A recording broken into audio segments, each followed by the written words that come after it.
Good morning, good afternoon, good evening. Hello, everyone. Thank you for joining me.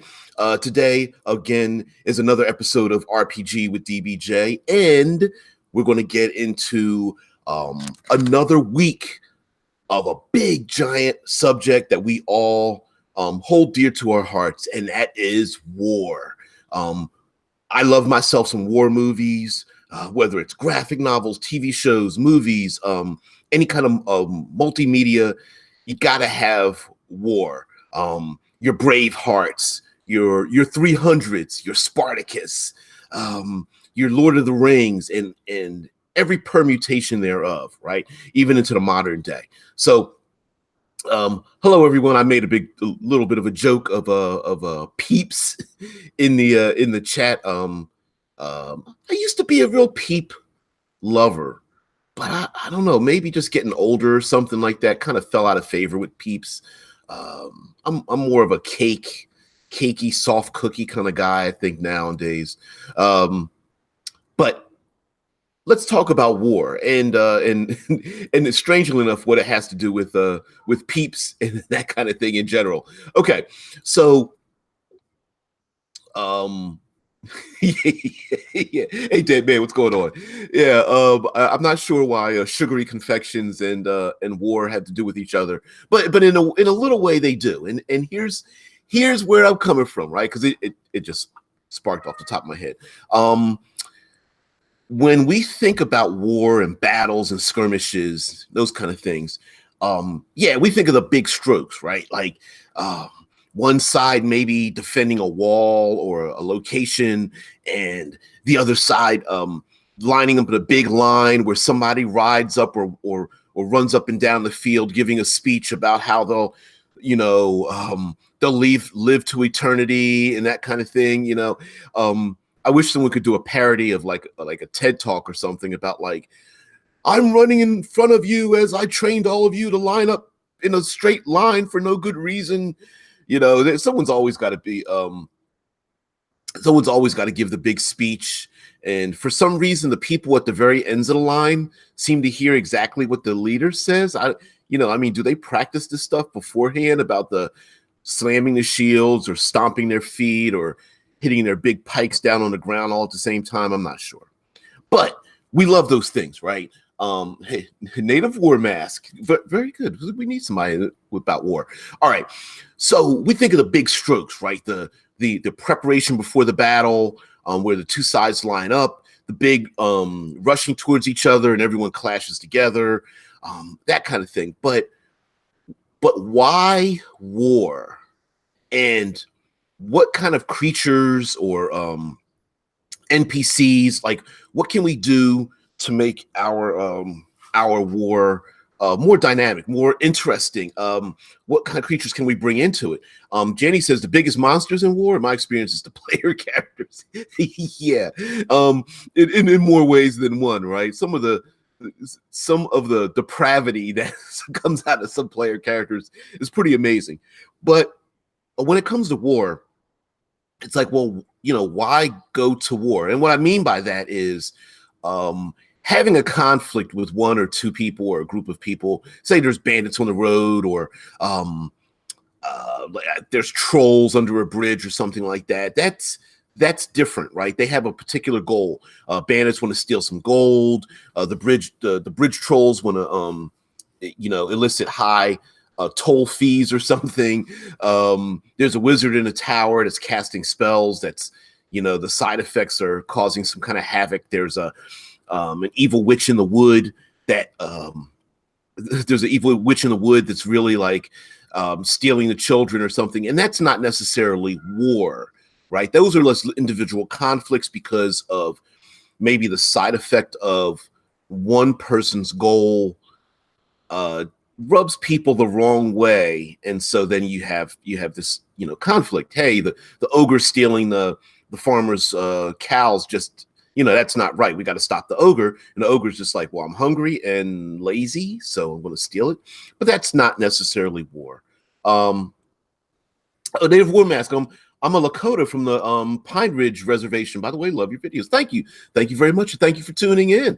Really appreciate it. And always, as always, love any and every insight that, well, is not me. I know me, so I love everybody else who's not me, which hopefully is everybody else, and always love other people's perspective on things. So we will talk about war, and war, in a sense, is like, how do you convince, dozens, hundreds, thousands, tens of thousands of people to have the same or similar goal?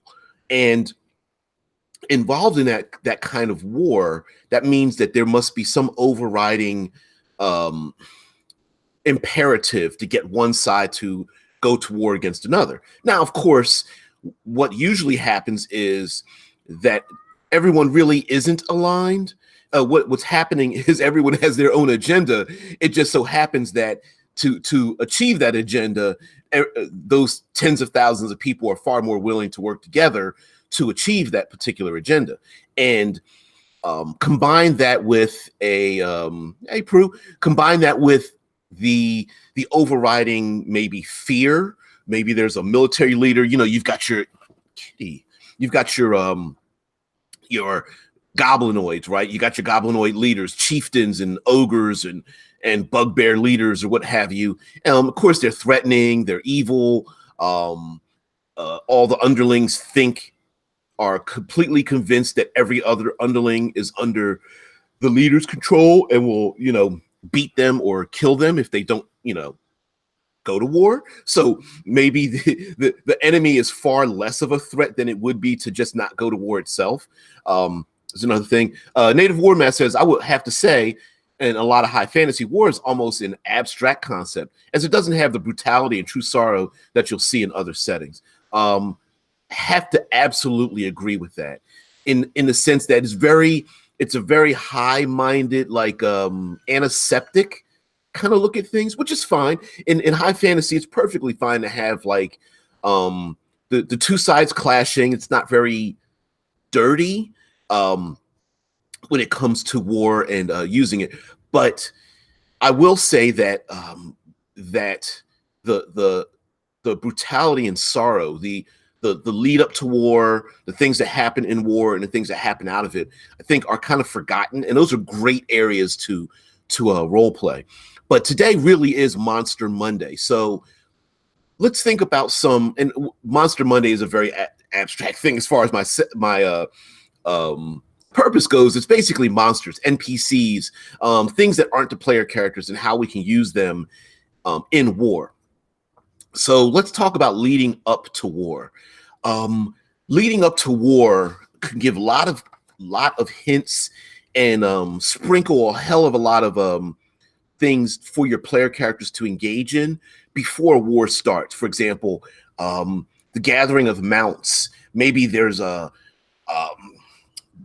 enemy is using like giant bats or giant ravens or some kind of airships or something, and they're assembling these things. And so the PCs are given these little hints about maybe they're knocking down a large woodland area, and they're cutting down the trees to scavenge the wood because they're making these big airships or something.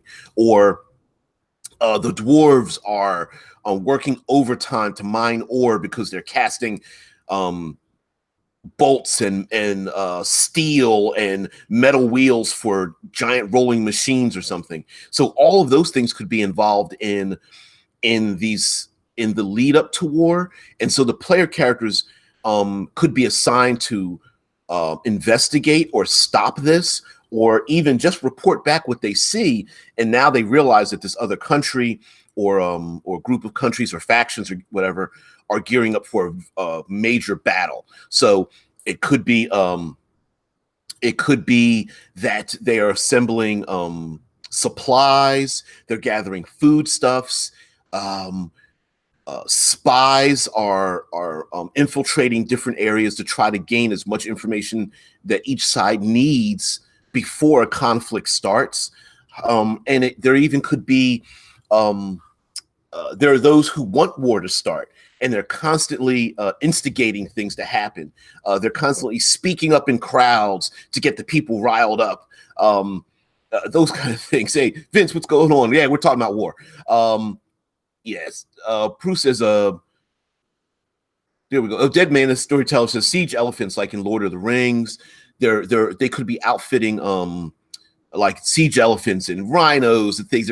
They're like, basically it's the preparation before war, which requires a hell of a lot of work. I don't know as particular statistics, but from what I understand, for every individual that fights in a war, like the literal soldier, there can be upwards of 5 to 60 other individuals behind the scenes that are preparing that individual to go to war, whether it's food, whether it's weapons, and those kind of things. And so when a country gears up for war, it requires a lot of finances, a lot of resources. And so that in itself could be a very interesting thing, where if one country's taking down the woods, maybe the druids in the woods don't like it, or the spirit, the fey creatures or something don't prefer it. Maybe as they're gearing up for war, the people are being taxed very heavily, and so that could be something for as far as gearing up for war. Prue says, what systems are good for battle and war?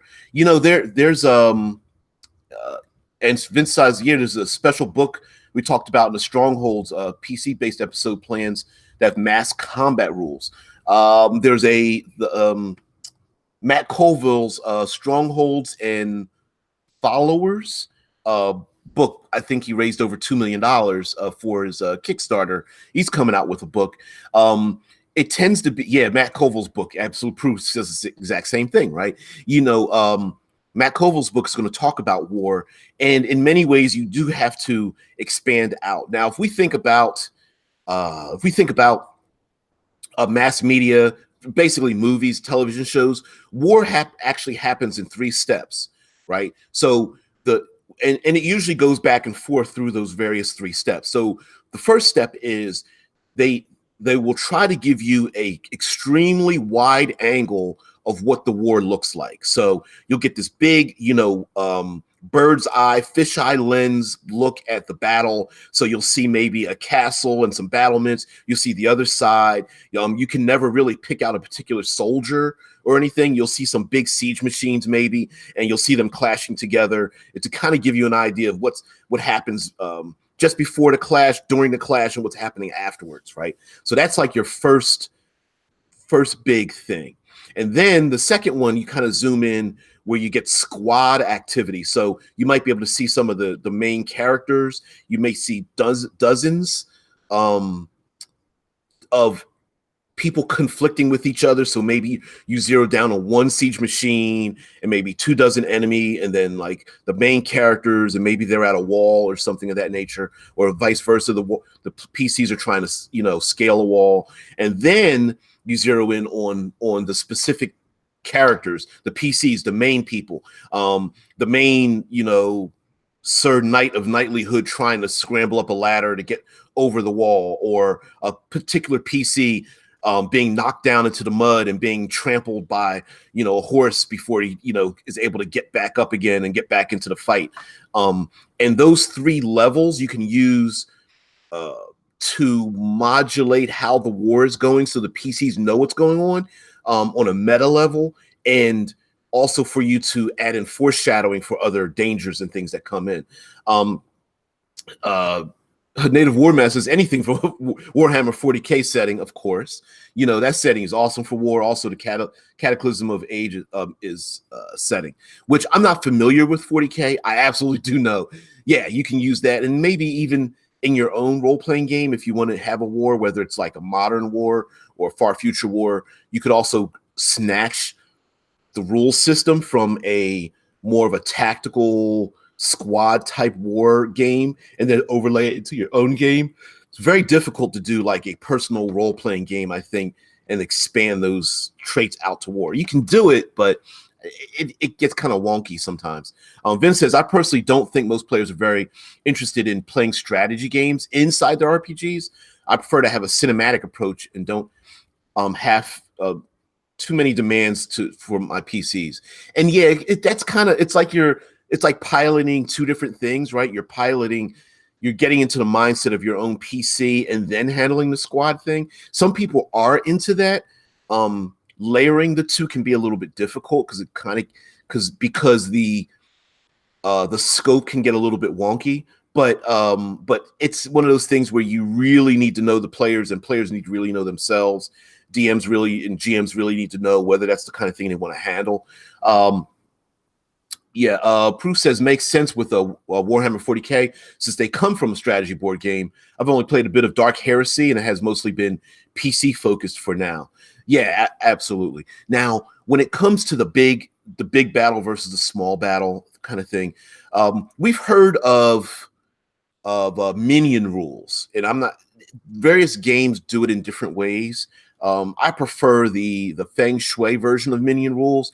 Dungeons and Dragons has their own version of minion rules where the PCs can attack and take out a large number of foes, especially if they're significantly lower powered, and that's to give every one of the foes 1 hit point, and if they take 1 hit point, they're down.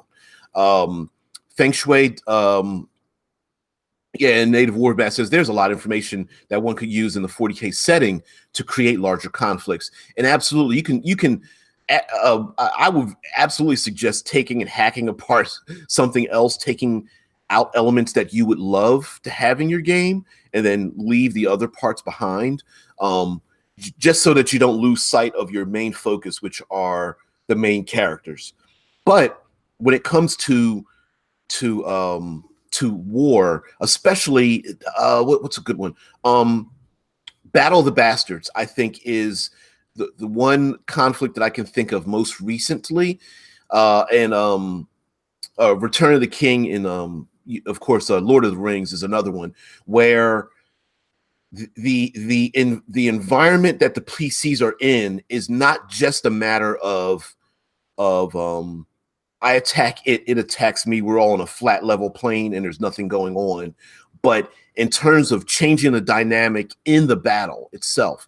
So for example, the PCs are surrounded, and it may be the place is muddy, or it's raining. It's on a hillside.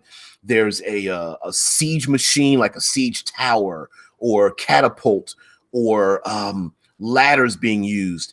And the idea of needing, maybe the PCs need to scale the ladders to get over the wall to open up the doors or something, or the battleground has become so muddy that there is a danger of slipping and falling, dropping your weapon, being trampled by large animals or mounts or something like that, or big machines with giant wheels that can trample over your allies and such, and being able to deal with that while you're having a battle. If you think of the movie 300, where the PCs may be locked in a battle, and then the enemy decides to, launch hundreds, thousands of arrows at you, and you've got to take cover.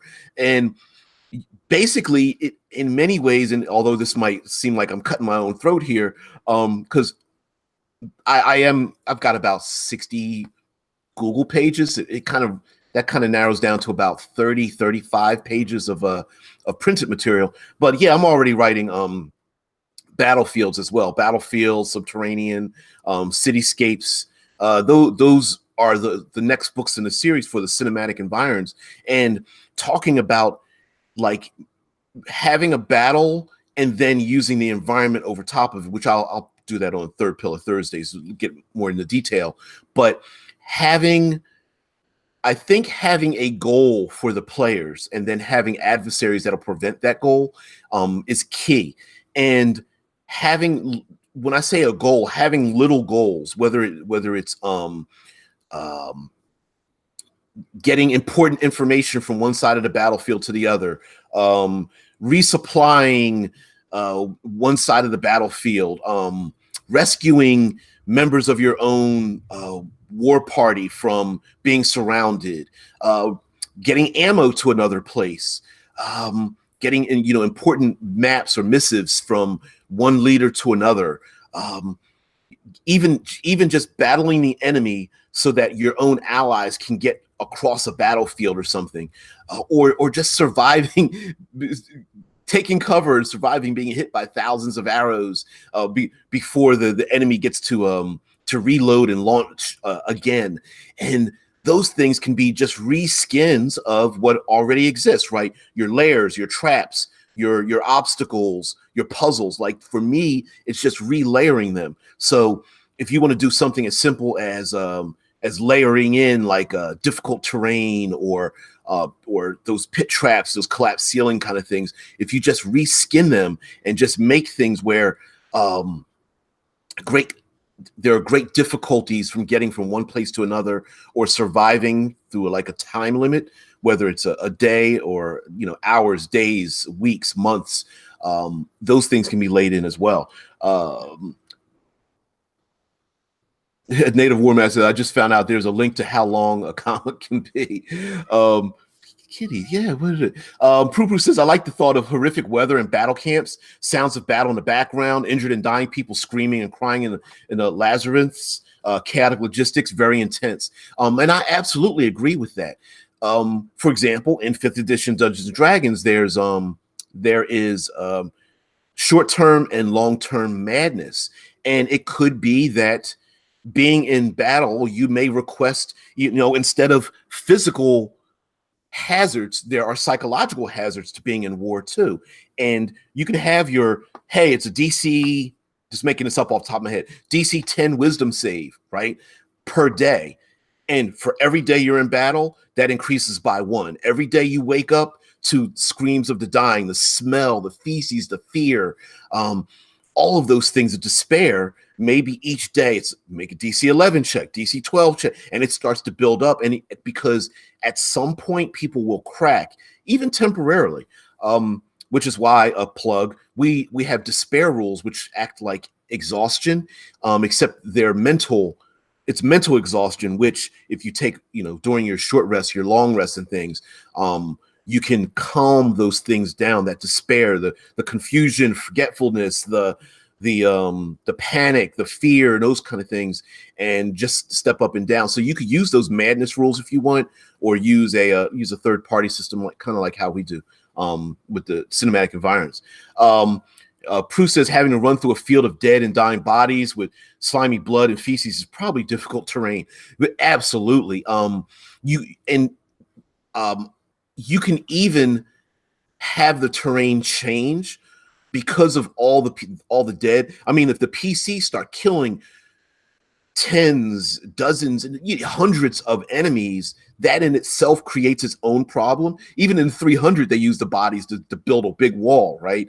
And it could be that the ground becomes slippery, the climbing, now you have to use athletics checks to climb over them. Maybe people can take cover behind all of the dead and dying. Maybe there are people who are or for good or bad, they're reaching out and they want to be saved, and they're grabbing onto someone's leg or body or something as they're pulling themselves along. Maybe they're missing an arm or their body's hacked in half, and they don't realize that they've suffered, a horrible, pretty much lethal injury as they're begging for help. And those interactions in itself, you can modulate to make things difficult, to make them empowering for your players. Maybe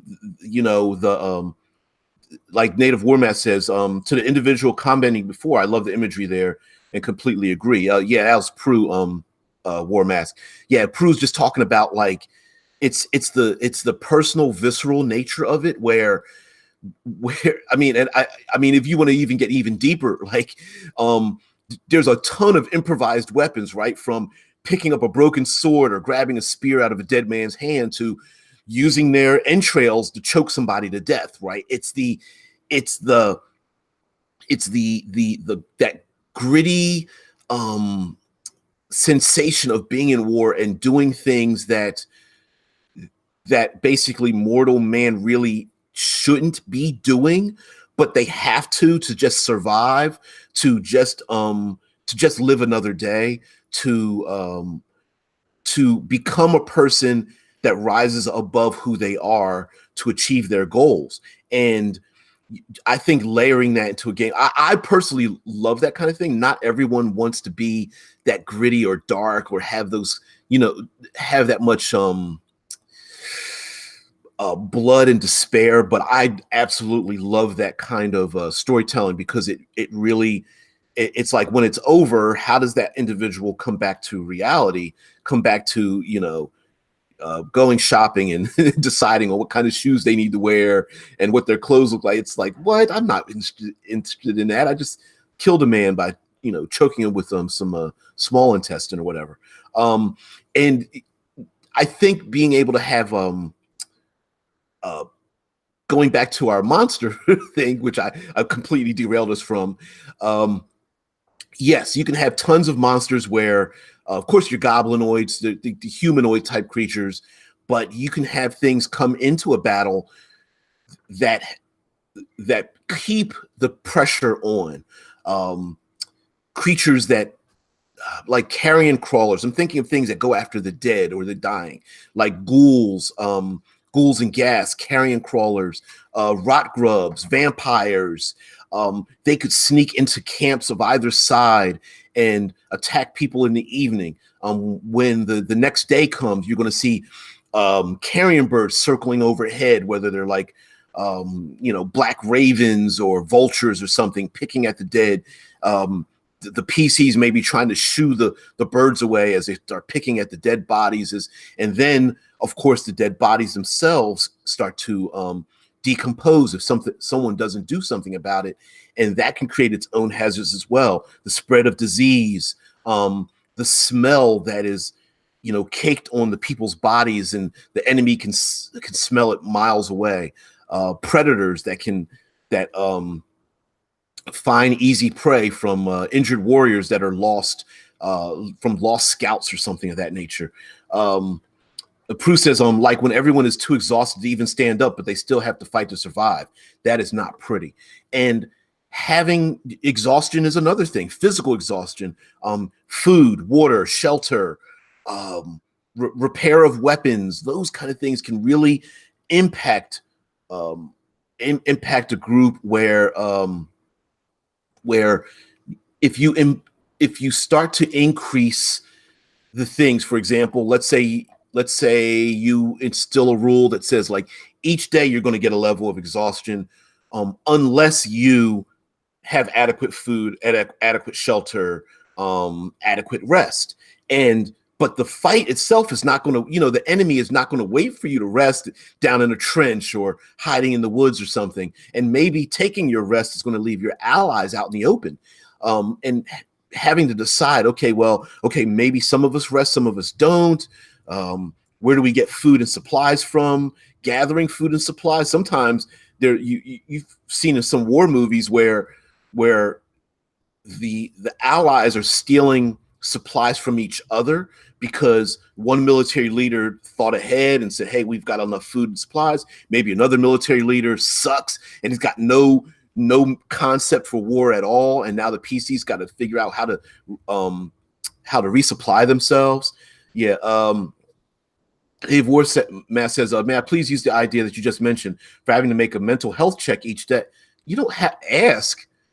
You don't have to ask. The whole point, this whole thing is to steal these ideas, right? To steal the idea of making mental health checks. For your own system, absolutely. It's like, you can establish a rule, like, is it every day? Is it every hour? Is it every week? At the end of every battle? Making mental health checks, physical health checks, and then creating that tension where it builds, I think is something to put in the PC's mind. In the beginning, they're like, whatever, it's not a big deal.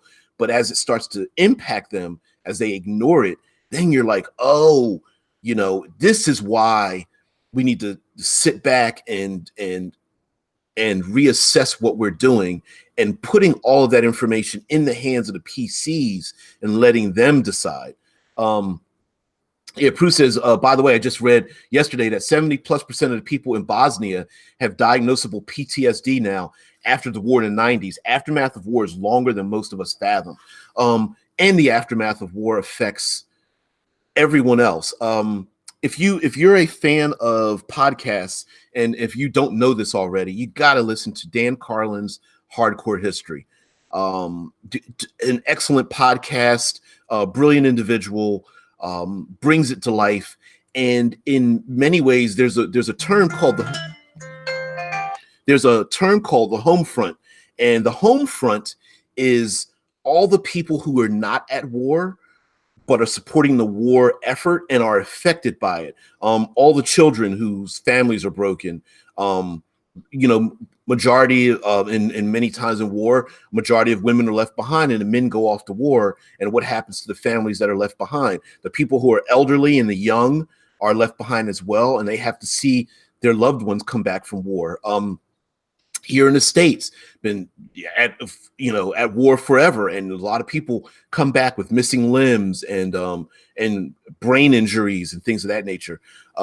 Just give me 2 seconds, guys. Sorry, I am going to pause for just 2 seconds, and let me pause.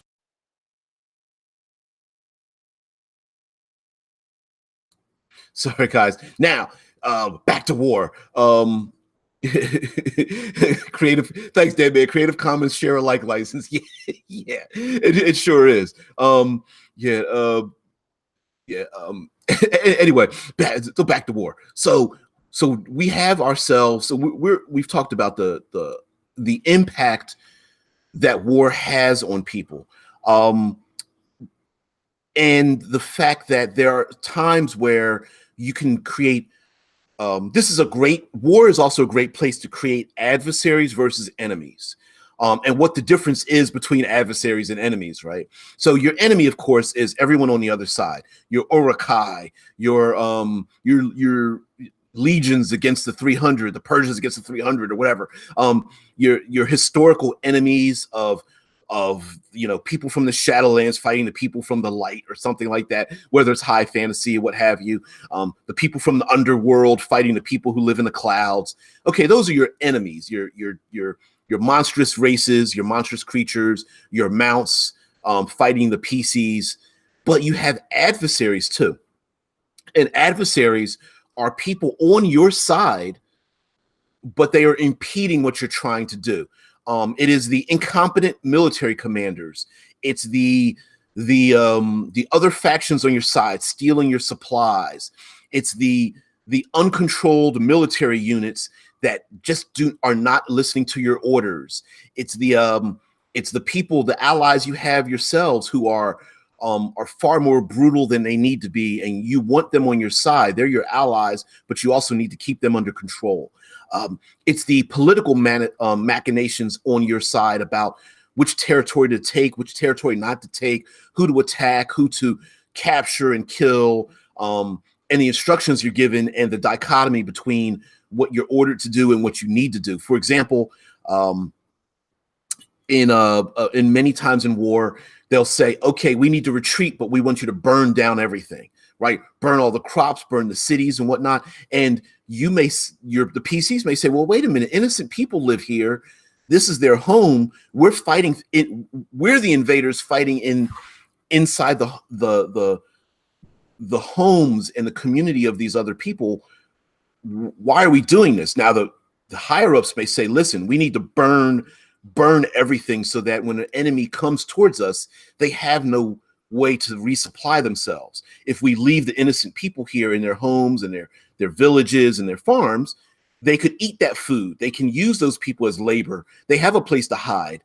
So the smart thing may be to destroy everything, whereas the innocent people are saying, please don't destroy my home, don't destroy my livelihood. When winter comes, I'm dead. If you take all my supplies, you take my pigs and chickens and cows, I will not survive the winter. I'm going to die. I have no livelihood. But that may be the choice to make to save the bigger nation. And so those darker those choices should be put into the PC's hands without judgment, right? Without the DM or GM, you as the DM or GM saying you need to make the right choice. Instead, you need to make a choice, and then we're just going to role play it out, right? It doesn't matter whether the PCs are like, who cares, burn it all, or PCs are like, man, I'm not going to do this. I'm ignoring the rules. Doesn't matter. Let them make those choices. Have them, if they feel guilty and want to go back and save the people, sure. If they're murder hobos and they want to burn everything to the ground, sure. And then role play those actions out. Maybe the PCs win the war, but they're thought of as beasts and criminals, as being horrific, even though they did what was necessary, versus the PCs who have a heart of gold, but could have made the choice to save the people. If they just did this one more thing, maybe the war would have had a different turnout. So, what kind of creatures can we use, and how can we use them in battle? One I made earlier, I made about talking about minions and giving all of your enemies 1 hit point. So let's say you have a fighter out there, or even just any PCs, they can start the fight in a battle, and if they do 6 hit points, 6 points of damage, they take out 6 enemies. And you can describe that as, or let the PCs describe themselves, stabbing one person and flipping another person over their shoulder and taking their arrow and shooting, the arrow goes through 2 individuals at once or something, and just let them have fun breaking arms and eviscerating people and breaking necks or something. Your wizard that shoots the lightning bolt and does 37 points of damage, maybe it kills 37 enemies, to give that bigger scope and make them feel like the greater heroes. Exalted does this exact thing, Dead Man said. Yeah, Exalted has the exact same rules. I hadn't thought about Exalted in a long time. But yeah, Exalted has the same, very cinematic, over-the-top, battling large numbers of enemies. You can also use another rule, which would be that it's kind of Feng Shui-ish, first edition of Feng Shui role-playing game, in which any roll that you make that's like 5 or more than you need takes out an enemy. And if it's over what you need to hit them, but less than 5, they're basically just stunned. They're like taken out temporarily for them to come back. So you can have your rogue, your wizard, your sorcerers, your bards and everything all engaging the same battle, and then anytime they just make a high roll, that's 5 or more what they need, to just taking out more enemies. So let's say they need to roll over a 10 because maybe that's the AC of their enemy. If they roll 15 or greater, for everything that they get over 15 and above, takes out one of the enemies. And if they roll from like, I don't know, I guess it's 10 to 15 or 11 to 15, they temporarily take out an enemy, whether it's like they end up knocking the war elephant over, and the war elephant tumbles down and knocks all the enemies out, but then the enemies get back up again the next round or something, and then or the round after, and they get ready to fight or something. And that might be enough for the PCs to maybe run for cover or something of that nature. Also, with using enemies and monsters and things, you can have tons of random encounters. For example, you could have a really complex battlefield where every time the PCs move around the battlefield, because there may not be very much quote unquote places to hide, but there may be very many places to go. So one part of the battlefield might have a big herd of mounted animals, and in another part of the battlefield might just be land troops with spears and pikes and things. And then another part of the battlefield may have archers up on a ridge, and another part of the battlefield might have people protecting catapults and whatnot. And so the PCs may be able to move around the battlefield to try to not only win for their side, but you as the game master can have different challenges for them to meet. Prue says, as always, it's very important to make sure you and your players are on the same page with stuff like this. If I plan on playing through something like this, I'd make sure to ask my players if they're okay with that. Some may not handle it well. And that has to do with either the higher cinematic things or even the deeper, darker, depressing matters of battle. Whether a PC leaves, let's say the PCs are in charge of a squad of 20 soldiers, and a couple of soldiers get injured to the point where the PCs are like, well, we don't, if we stop to heal them, to bind their wounds, to use them healing magic, we can't achieve our goal. So do we stop? Do we spread our forces? Do we stay together? Do we move on? Do we leave them behind? Putting all that in the PC's hands is paramount in a war, right? As a game master, you shouldn't make judgment calls for them, allow them to make their judgment, allow them to make their choices, and then have consequences leading after that. And that could actually be building towards more of a psychological, the aftermath of the psychological ramifications, where maybe a PC wakes in horror because they remember the young squire that they left behind who had a broken leg and they just couldn't take him along. Whether they remember burning down the village on orders from higher up, but they still hear the screams of the people who know that they're going to die when the winter comes or something. And this isn't to make light of those individuals. If anybody in the chat or anybody sees these videos who really has suffered or thinks they're suffering from, or knows someone that suffers from PTSD, it's just the idea that we're in playing role-playing games, this allows us to explore those things for good or bad. And if we make mistakes in it, that's my feeling is I'd rather make the mistake to learn from it than or even to misrepresent it to learn from it, rather than not confront it at all, because I think that's a great dynamic to add in the game. And especially if you have yourselves, it allows different characters to spotlight, right? You've got your really physical, war-centered characters, and then you've got maybe your more cerebral characters, and maybe the more physically battle-heavy characters may need the support of the more cerebral characters, because either one is not going to survive, right? The battle-heavy characters might start,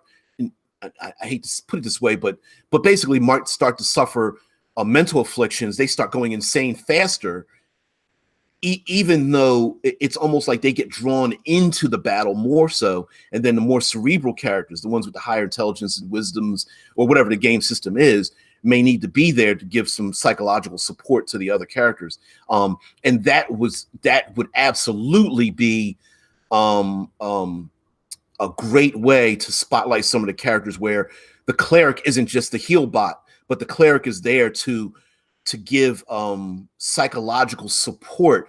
The bard is there to tell stories around the campfire to alleviate the stresses of battle or something. So yeah, we as role players, yeah, we can make, like Prue says, thank you very much. That sometimes we can make not mistakes, but we can engage in things that might seem a little inappropriate. This side note, someone once asked me about playing racial stereotypes in role-playing games, and my answer was, I would rather people do it and make mistakes to learn from it than not do it at all and not experience it. So I think role-playing itself, we know now that role-playing games are used literally today, are used by psychologists and psychiatrists, and helping children and teachers to allow people to experience different walks of life. So yeah, not trying to get too preachy or whatever, but even now we've got role-playing games that help people in their normal lives. So, and we do it for fun. It's our hobby. So why the hell not? Right. Story Dead Man is kind of where my comment came from. Dead Man Storyteller says having real life PTSD would certainly make it difficult for some.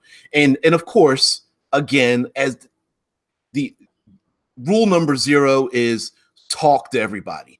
You know, even if it's someone may not feel something, but maybe they have a family member that's going through something, and during the game they just speak up and go, you know what, guys, let's not get too deep in the woods with this, because I'm really going through something now. One of my family members or friend or something like that is going through this tough time, and this game is really bringing up those feelings in me. Just saying that and having everybody have the respect and go, you know what, you're right. We'll fade to black on this. We'll come back to it later. Or guess what? This game that we're doing in war, well, let's do something else different. Let's spotlight something else instead of this major battle. Let's go back to the court intrigue that you really wanted us to do and go back to it, just to have respect for everybody at it. Dead Man Storyteller talks about pre-fall eclipse phase, as far as like deep space cyber fantasy environments, as Native War Mask talks about. Yeah, war's not limited to medieval, even though it tends to be extremely visceral. But hell, a pre-fall eclipse phase, Cyberdyne systems taking over, causing the whole Terminator movie series, all those kind of things. Hey, Fat Ninja, great discussion, guys. Yeah. Yeah, Prue says, yeah, that's what I meant about talking to players. Exactly. Just bringing it out, And sometimes, and listen, if you have respect for someone, if they just say, hey guys, I'd rather us not go into it, then my thing is, you don't have to explain a thing further. You don't want me to go in. I'm the DM. I'm talking about this battle, and you say it's getting a little bit too deep. All you got to do is say, hey, can we do a pause on this? Can we fade to black on it? I'm fine. You don't have to explain another word.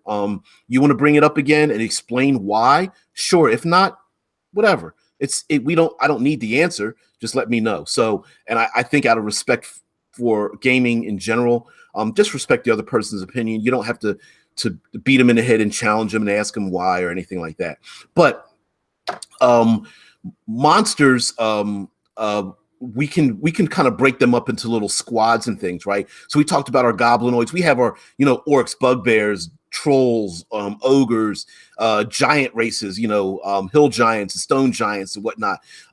But there's other kinds of creatures. Of course, I talked about mounts, whether there's like lizards. Of course, there's the apex creature, the dragons and such.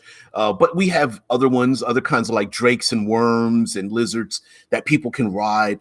There's also I'm calling them mundane, but your dire creatures, right? Your dire bears and wolves and wargs and things that some of your creatures can be mounted on. And of course, there's also the idea of using hunting creatures, right? So there's in war, like today, we use the American stateside, we use dogs to sniff out explosives, to hunt for people. They can get in small areas. They're extremely quick. They have extremely high senses. So why wouldn't the enemy use those kind of creatures? Whether they're hunting cats.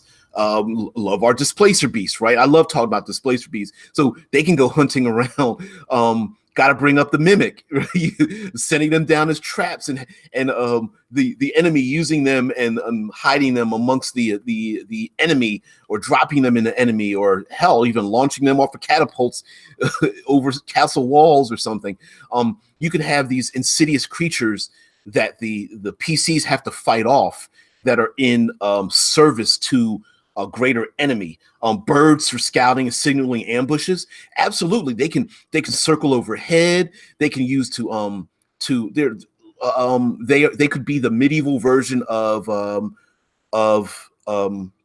drones, where they circle overhead. Birds can call out. You can use birds to the classic thing of the blind archer. From the Drizzt series, where the bird signals overhead to an enemy, and the blind archer shoots the enemies as the bird flies around their heads or something. Birds send messages, and can send messages back and forth across a very large battlefield. Any kind of flying creature other than birds, whether PCs use bats, or I'm trying to think of other flying creatures, lizard-like creatures or something, pseudo dragons or what have you. All those things can be used by the enemy or the PCs to navigate. Bruce has got to love those sneaky animal helpers. Absolutely.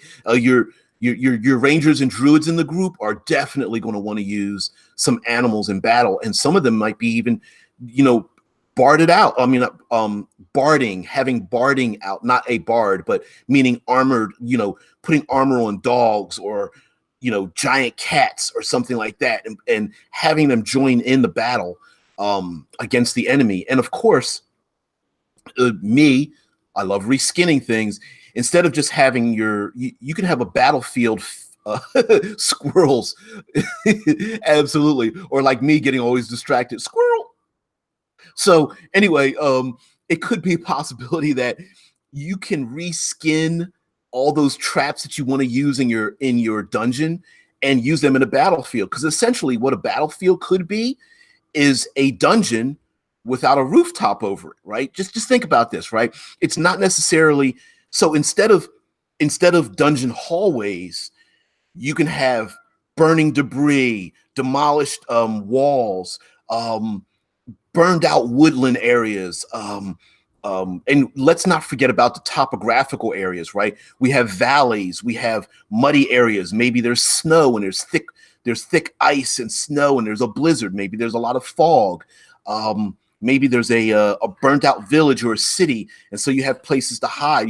You have elevation changes, whether there's ledges or rooftops, or maybe a lot of the places are so burned out, all you have are like just the corners of walls and the foundations of buildings. And those could be your air quotes dungeon hallways, your dungeon rooms, of course, with things like pit traps, right? Pit traps could be real. So your enemies, Foolish Kiwi says, trebuchet fire landing in random areas as they fight. Battlefields can be chaotic, and you can make up your own random table, right? Get a D6, and hey, a 1 it's fire, on 2 it's arrows, on 3 it's large chunks of concrete or something, blocks of marble being launched at you. On a 4, it's slick oil that could be lit on fire on the next round or whatever. You can make your own little random tables. By the way, I've already done that. I got like a D20 table or something. But anyway, yeah, you could have these randomized things happening, and each round you can say, guess what, on initiative 20, or well, for like layer actions. I like using initiative 10 because it's a little more mundane. But anyway, you could say at a particular time, or even roll randomly, and instead of a creature, it is the environment changing. So you roll that initiative, or you pick a number and you say, on this time, the enemy's launching arrows. At this time, they're launching, like you said, the trebuchet that's firing flaming debris at the PCs, and they've got to make saving throws on that round, or they've got to take an action. Let's say one of their movement actions or bonus actions or something to move out of the area, or they will be subject to whatever harm is going to befall them. And so now putting all of those decisions back in the player's hands. Now they have to decide, okay, I was going to stay here and cast a spell that was going to be an area effect, but if I stay here and do that, I will be subject to the arrows that are flying overhead. So I'm going to have to move, but then that means I'm going to have to make a different decision. Whatever the case may be, put that in the player's hands, give them challenges to choose what they're going to do and how they're going to do it. Maybe one of the PCs is a fighter or something. It's like, well, I'm going to use my shield to cover the spellcaster so that we hide from the arrows or something, and allow them to make those choices, casting spells, hiding, whatever. A native woman says, I understand taking into account the feelings of players. However, I think the players have a responsibility to familiarize themselves with the setting. For example, Lamentations of the Flame Princess, that's a rather dark setting. Therefore, the players should be prepared for darker content. And absolutely, that's what Session 0 is, right? You say, we're playing Lamentations. PCs either agree to it or not. If you agree to it, you're agreeing to all the, I'm about to call it baggage. It sounds negative. You're agreeing to all of the concepts and the themes, the genre of the setting. So if you're agreeing to it, you're also agreeing to these darker themes, the more depressing things. I absolutely agree with that. If someone says, hey, we're playing Call of Cthulhu, I'm agreeing that my player character might go insane. I'm agreeing to this, that it's not whether I'm going to die. It's like, how long can I live through this, right? You're saying that this is what we're engaged in. And that's what Session 0 is. Somebody might say, listen, I don't really want to play that kind of game, so I'm going to bow out, or I'd rather us pick a different system or something like that. But before you get into the game, absolutely, if you're agreeing to play it, it's like, you kind of agree to it. Now, you don't know what happens in people's lives. So someone might say, yeah, we're 5 sessions in, and then something happens. So, you might want to account for that as a player and as a DM. As a player, you might go, something's going on in my life, but I agreed to this. Let's keep on going. That kind of thing. Kiwi even says, talks about Foolish Kiwi even says, he agrees with Warmask that I agree with that entirely. As someone who typically DMs grimdark storylines, use it the more vile supplement books, right? So yeah, and sometimes it's not even changing the rules. It's like the imagery involved in it. It's the concept of like it's not, hey guys, you're fighting ghosts. It's the you a ghost comes into your camp at night that is the ghost of the children that you helped kill the day before because you burned down their village, right? It's making it personal and making it visceral, even if you're just using the same game statistics, um, where where you are you're diving deeper into things that elicit people's reactions more rather than just changing game statistics or something. Um, Bruce says there's a difference between there's rape in this setting, and I am going to describe rape in vivid, prolonged detail. That's what we need to balance, in my opinion. Yeah, exactly. Even going so far as to as as to describe it, whether the PCs are going to engage in those kind of things.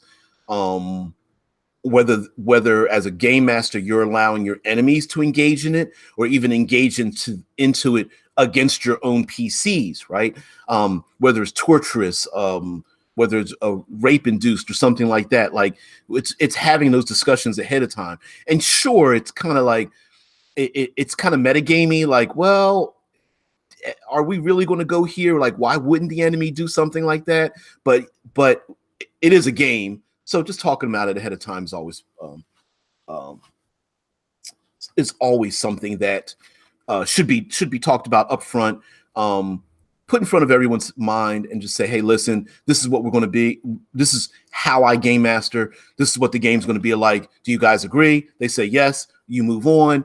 If there's a temporary reduction, hey, just for today, can we pull back just a little bit? Go just for today, sure. But we'll just go back to normal again. That's perfectly fine too. Also, when it comes to war, it's not always like, even though in war we see things like I kill you, you kill me. Like I attack it till it dies, it attacks me till I die. But you can also have different things where you have changes in morale. So you could have 200 orc raiders. If half of them are killed, what kind of morale do the other half have? Maybe you're blocked in a battle where some things happen, and the tide of battle changes based on what they see or hear. So, for example, yeah, Native War Master says a lot of this boils down to common sense. Absolutely. This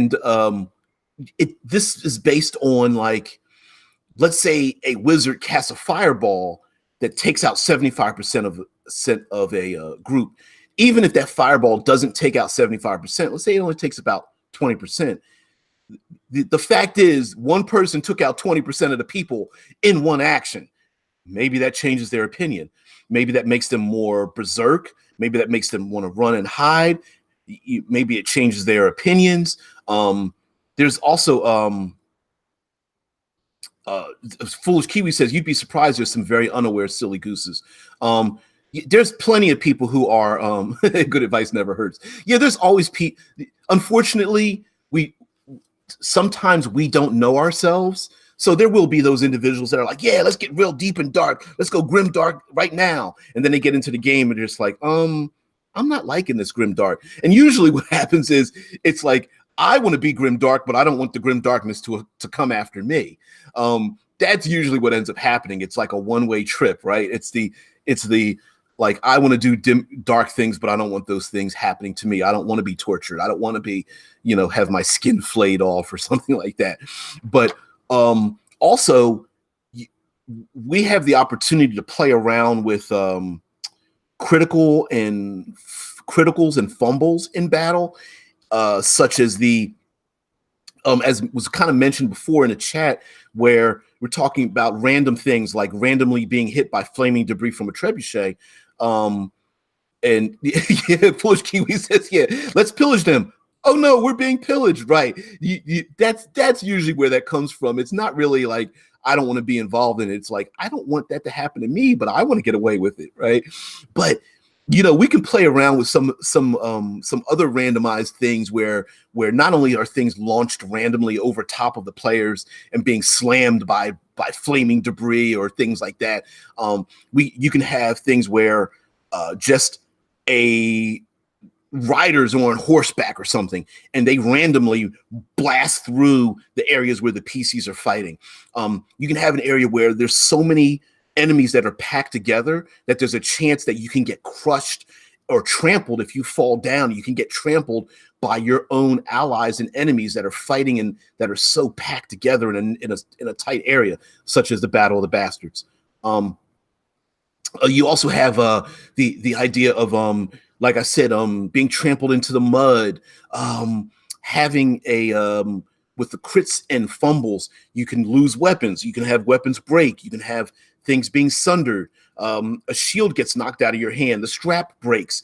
A helmet gets slammed so hard that you can't wear it, and you got to take it off, and it hurts your head or something. You get broken limbs, getting impaled, and having to deal with being impaled, having a very large enemy killed that falls on top of you, having other people fighting around you and having the results of their fight affect you. So maybe a big ogre gets killed, and that ogre gets killed or hurt or injured, that just stumbles backwards, bumping into another player character.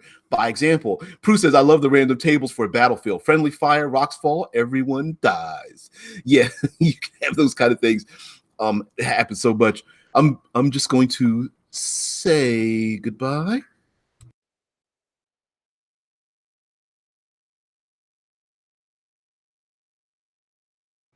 All right.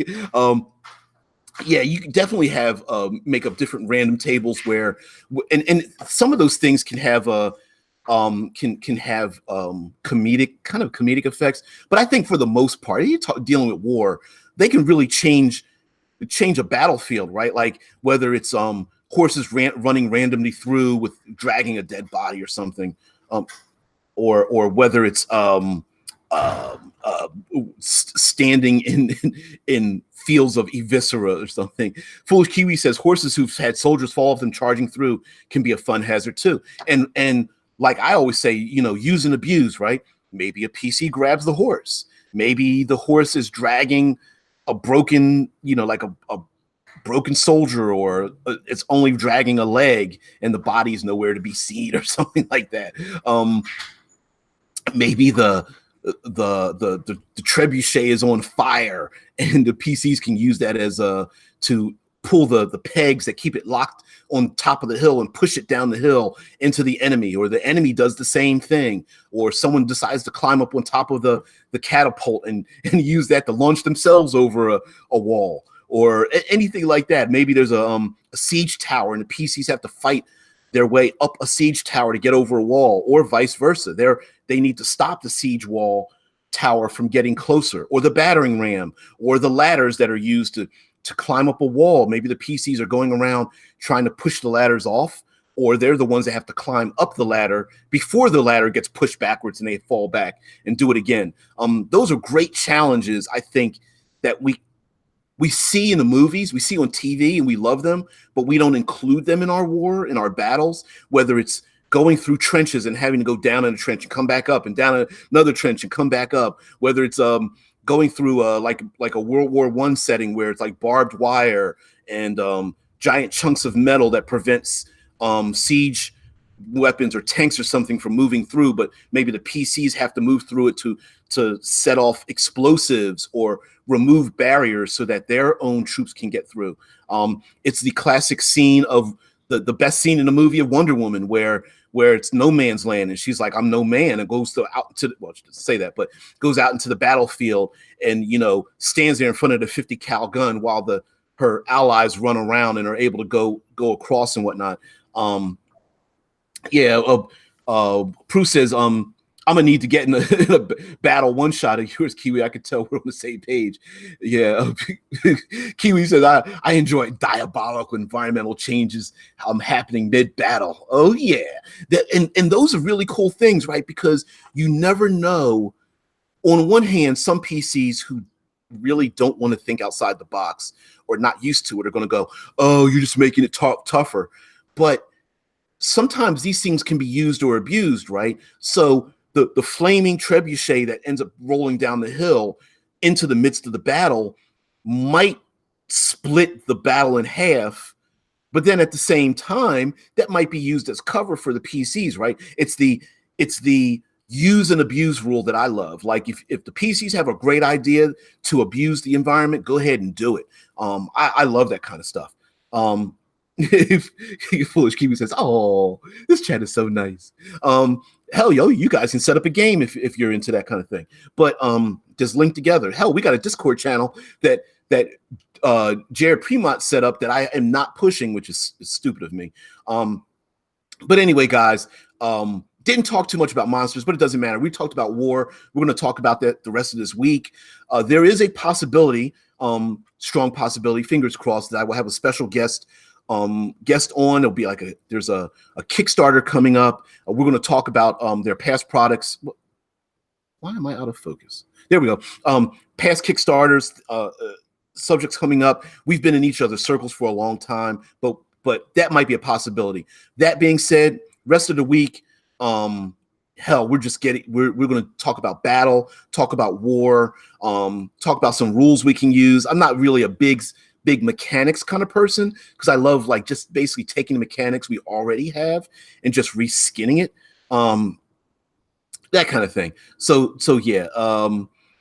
So again, wars, battles, chaos, despair, PTSD, man, we just talked about all those kind of things. We're going to talk about that further.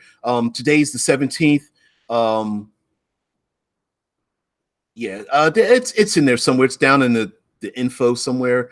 Hopefully just be able to link in down into the Discord. Today's the 17th. The D20th, we come out with yet another adventure key. There's plenty that are available. We have one that's Pay What You Want, the Bridge of Death, and whatever. Anyway, every D6 and D20th, we always come out with another adventure. They're like 3 to 5 pages. Of course, I'm a contributing writer to Critical Hit Publishing. The cinematic environments are my baby. I love the environment. Third Pillar Thursdays are my jam. So in a way, this is kind of like my mental fuel to gear up for more and more of that stuff. And as always, there's links to the people that are like co-hosts and everything. Check out, of course, Fantasy Ground College. If you're in the Fantasy Grounds, you want a virtual tabletop, go to Fantasy Grounds College. It is a steep learning curve to get into it, but they're there to help you get into it. It is a very versatile virtual tabletop rule set. You can also check out Darius Jana, RP Gamer, all those kind of things. Oh, I can't join Discord. I'm totally blind, and my software doesn't work with it. Ooh, sorry. You know what? Power Up Gamers, who RP Gamer and Darius Jana are linked with, is a Facebook group that is dedicated to promoting those people who have disabilities engaging in the role-playing sphere. I can't speak too much on how they do it, but I know that they are always searching for anything and everything, all materials out there, whether it's like braille dice, whether it's extra loud sound systems, whether it's all kinds of materials to used for people who have disabilities and such. I would suggest using Fantasy Grounds as well. Fantasy Grounds is very good. Information I know, Fantasy Grounds is extremely versatile. Can even use it one-handed, and is an excellent system. So I would suggest that too. So anyway, guys, thanks for joining me. Sorry I had to do my little commercial there at the end, but I don't know, got to plug away a little bit. But yes, the rest of the week tomorrow, Tips and Tricks Tuesday, World Building Wednesday, Third Pillar Thursday, Future Fridays. After that, of course, I will probably be going on vacation and will not be able to do any live streams next week.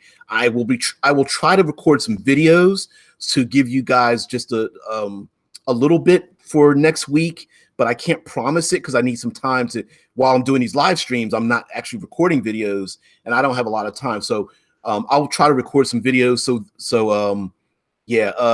Poo Poo says that sucks. Native War Mask. It's a problem on Discord's end too. If it is, we'll try to get them. Yeah. Yeah. See, if I once I cut the video, the chat seems to shut the hell off. Oh yeah, yeah, dude. Thanks for the plug. Whatever.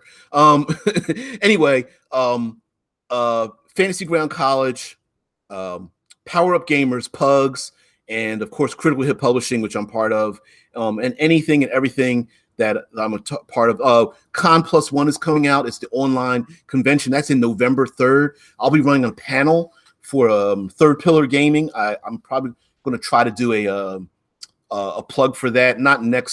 Not this week or next week, but maybe a little bit after that to get some people involved in it, because I love talking about the environment and stuff. So yeah, a foolish QB say, have a good day, DBJ. The rest of y'all, time to finish getting tipsy and go to time to get tipsy. Yeah, absolutely. You guys have a very good day. Thanks for joining me. As always, virtual tabletop here with the digital pizza. Everyone take a slice. You guys have a great day. And I'm out.